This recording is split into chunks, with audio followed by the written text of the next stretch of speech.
malahan di peringkat tertinggi pun ada yang dikatakan membeli sijil untuk semata-mata dilihat berjaya. Sebab saya nampak ada yang berdiploma, berdegree, bermaster pun ada, tapi berenang pun tak pandai.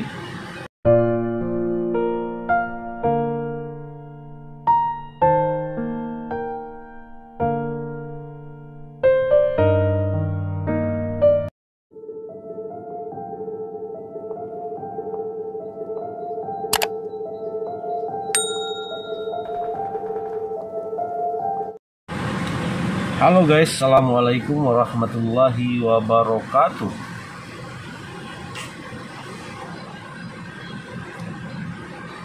Selamat petang guys.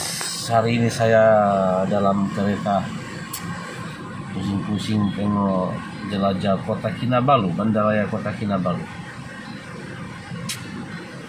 Oke guys, setelah lama tidak berjalan-jalan kan, hari ini dapat berjalan sudah pasca PKP. Banyak dari sepanjang perjalanan dari Semporna hari ini merupakan hari ketiga lah saya di sini, dari Semporna sampai ke Kota Kinabalu, di mana hari pertama saya bermalam di Kundasang. Apa yang ingin saya perkatakan, keadaan jalan raya, sebab viral baru-baru ini memang macam-macam ya. Jalan raya teruk, ada yang menyatakan spot rim buatan Jepun pun pecah disebabkan keadaan jalan raya di negeri Sabah. Jadi setelah saya melalui jalan-jalan tersebut, bolehlah saya sahkan memang teruk juga lah. Memang teruk betul jalannya, terutama di kawasan bermula daripada kawasan Kinabatangan sampai ke Telukit. Sampailah ke inilah di kawasan Tanah Tinggi ya, di bagian kawasan Kundasang tuh lah, sampai turun ke Kota Kinabalu. Memang teruk lah jalan, permukaan jalan banyak berlopak-lopak, berlubang-lubang, kesan-kesan retakan pun banyak. Jadi satu yang amat menduka citakan lah. Saya sebagai anak watan Sabah merasa sungguh kecewa juga lah melihat keadaan ini. Namun apakan daya, kita akur sajalah dengan keadaan ini. Kita tunggu apa solusi yang ada, yang kerajaan negeri dan kerajaan persekutuan boleh sajikan untuk kita rakyat Sabah.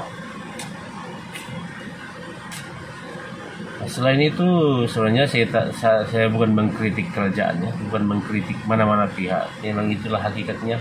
Saya cuma mengesahkan keadaan itu. Itulah.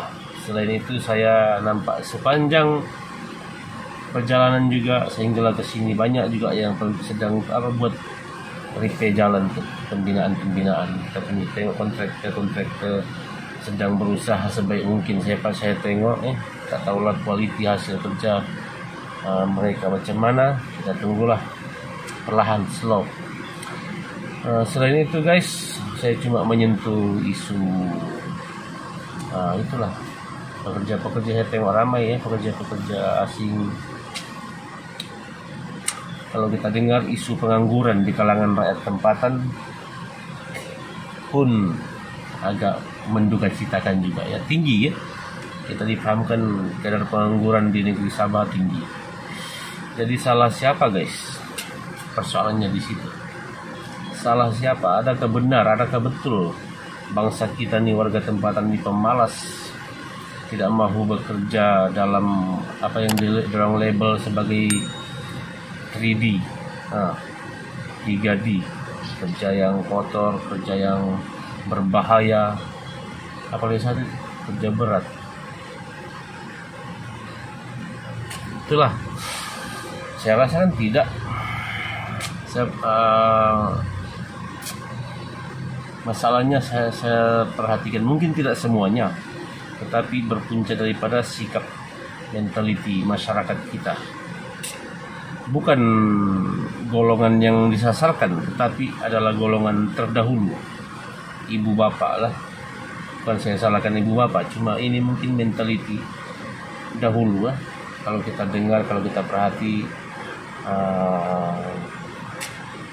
perhati sekarang nih, ada tak mana-mana kita perhatikan lah orang-orang Cina kerja dengan yang bosnya bangsa Bajau, bangsa Melayu, bangsa lain-lain.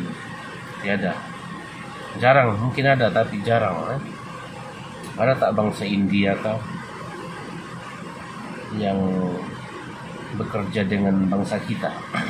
Ini bukan sentimen perkauman guys ya, saya tidak menyentuh sentimen perkauman. Mungkin kalau ditafsirkan agak ke situ, tetapi tidak. Sebab apa yang ingin saya sampaikan, kalau kita lihat masyarakat Cina lah sebagai contoh kan, anak-anak mereka hantar anak-anak mereka untuk berjaya ke sekolah. Ya, kalau anak dia tuh menjadi seorang usahawan, bisnismen, dia akan hantar sehingga berjaya. Ya, begitu juga yang lain-lain, bangsa Bugis kan, kalau tidak berjaya diantar anak dia sampai berjaya. Cumanya apa yang ingin saya tekankan di sini, ada di kalangan bangsa kita. Ini dahulu lah ya, saya sendiri pernah dengar isu ini. Anak kita dihantar ke sekolah semata-mata untuk sekolah. Target dia adalah untuk mendapatkan sijil semata-mata, untuk mendapatkan diploma, mendapatkan degree. Sedangkan pada masa yang sama mereka tidak didedahkan dengan praktikal kehidupan, kerja-kerja yang mungkin boleh dilakukan jika sasaran untuk mendapatkan sijil, untuk mendapatkan pendidikan tertinggi itu gagal. Sehingga kan ada di kalangan ibu bapak, maaf cakaplah, sampai sanggup untuk mengupah orang menduduki pemeriksaan untuk anak dia. Ada yang sanggup membeli sijil, membeli diploma. Ada isu kan, baru-baru beberapa tahun kebelakangan ini banyak isu malahan di peringkat tertinggi pun ada yang dikatakan membeli sijil untuk semata-mata dilihat berjaya, ataupun untuk digunakan untuk itulah permohonan kerja kan. Itu maksud saya, anak-anak ditekankan untuk hanya untuk mendapat sijil itu, untuk berjayalah kira dalam pendidikan.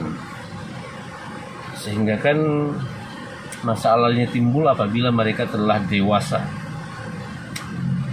Sebagai contoh, mereka hanya tahu, kalau yang betul-betul bukan sijil dibeli lah kan, yang betul-betul berjaya, mereka hanya tahu untuk menjadi dokter contohnya lah, hanya tahu untuk menjadi guru, hanya tahu untuk menjadi polis kan.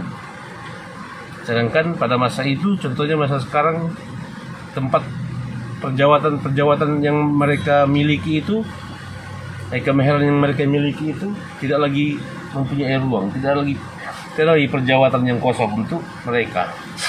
Jadi disitulah wujudnya masalah pengangguran. Mereka tidak boleh menjalankan kerja, berkebun, bernelayan, ber-3D. Disitulah kira antara punca sebab saya nampak ada yang berdiploma, berdegree, bermaster pun ada, tapi berenang pun tidak pandai. Jadi apa yang saya tekankan, tolonglah kita ubah mentaliti masyarakat kita, untuk di samping kita menghantar anak-anak kita belajar sehingga ke tahap yang tertinggi pun, terapkan juga lah di kalangan mereka arti yang hidup, praktikal hidup nih, macam pandai bercocok tanam, pandai kerja laut, pembinaan, pertukangan, bina rumah, gali kubur, begitu kan. Benda tuh macam kalau kita perhati macam tidak berapa sangat kan, Tetapi itulah sebenarnya puncak ya, permulaan kepada isu pengangguran. Sebab ramai anak-anak kita yang tidak tahu lagi buat kerja, merombak kelapa sawit pun tidak pandai, menganyam buru rotan semua itu tidak pandai sudah. Semua pegang pen, semua main pegang gadget, pegang nih telepon kan. Kira yang berkemahiran begitu oke juga lah kan, boleh. Kalau yang berkebolehan ada bakat macam nih buat buat rekaman, ada rezeki mana tahu kan, dapat jadi YouTuber yang berjaya kan. Bolehlah buat duit kan. Kalau tiada itu ada main PUBG saja, main COC, main Mobile Legend, itu pun boleh buat duit. Tapi ramai yang noob kan.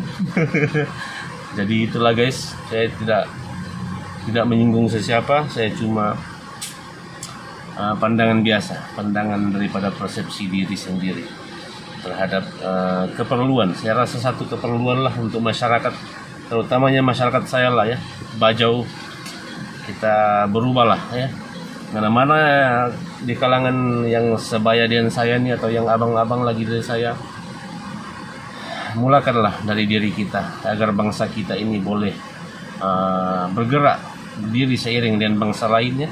Ajar anak-anak kita, kalau kita ada kemahiran bertukang rumah, jangan sampai kemahiran bakat itu berakhir pada kita saja. Contohnya lah ya, kalau kita pandai merawai ikan, ajar anak-anak kita seorang dua agar bakat itu tidak pupus, dan malahan mungkin insya Allah orang boleh perbesarkan bakat itu menjadi ilmu yang populer di kalangan masyarakat, yang boleh menjadi asas untuk kita bangun bangsa kita pada masa hadapan.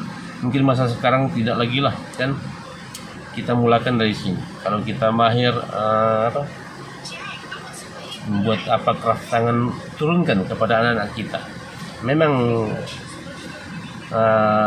lumrah lah kan, ada di kalangan anak-anak kita yang tidak mau buat benda begitu, malu ataupun malas. Tapi itulah saya cakap, bakat ini bukannya semula jadi, dia boleh dibentuk ya, melalui pendedahan secara berterusan, dan ibu bapak memainkan peranan yang penting dalam hal ini ya guys. Begitulah, sekarang saya dekat ini di Wandi, tunggu saya punya kawan-kawan sedang shopping dalam, malas saya ikut, duit saya kurang. Sebenarnya tiada, saya jaga baby. Wah, saya tunggu. Oke guys, itu sajalah, harap jangan ada yang tersinggung ya. Saya sekadar meluahkan pandangan saya sebagai antara saya sifatkan diri saya sebagai prihatin lah ya dengan keadaan bangsa kita, bangsa saya. Dan ini juga saya tujukan buat semua lah, bukan kaum Bajau saja, semua lah warga Sabah. Dan bukan saya menghasut untuk memprovok mana-mana tindakan ini, sekadar itulah sembang seorang-seorang dalam kereta, sembang petang, ada si gemuk di belakang, kami bertiga yang punya mama sudah masuk dalam, tidak tahu beli apa. Oke guys, maafkan saya, hingga jumpa lagi, sekian, assalamualaikum.